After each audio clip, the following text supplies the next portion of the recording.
Okay, so we're here to give you an update on EPA's endangerment finding under the Clean Air Act, in which it found that greenhouse gas emissions endanger public health and welfare.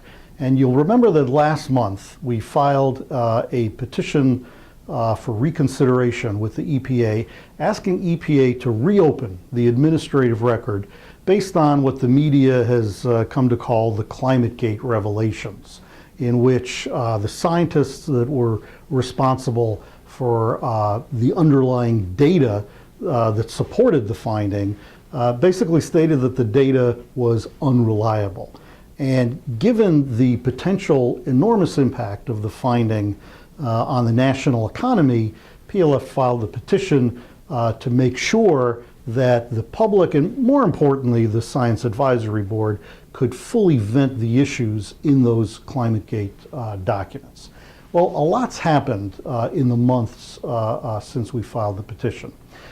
Primarily, others have filed petition after petition after petition supporting Pacific Legal Foundation's position. I'll give you some examples. The states of Texas, Virginia, and Alabama filed their own petitions.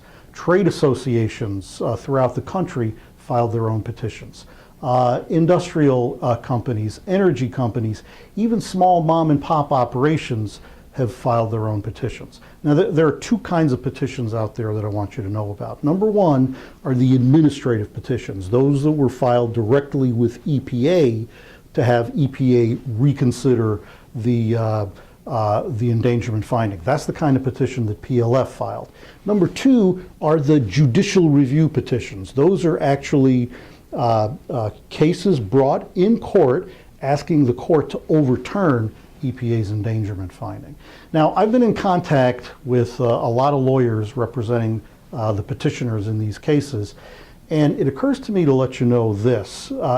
I think that the court on the judicial side is likely going to put the judicial petitions in abeyance and allow the EPA to deal with the administrative petitions first.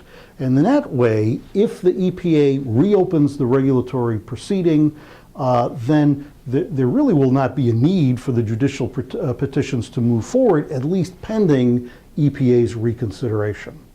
So that's what's been happening, and we're actually very gratified by the number of petitions that have been filed, but not only by that, but also your responses to our petitions, the emails, the telephone calls, the other communications, letting us know that you guys out there support us, and that's important to us. And from our perspective, what we're going to do is we're going to keep you updated through additional video feeds, and we're going to give you the opportunity to keep your fingers on the pulse of this very important regulatory proceeding.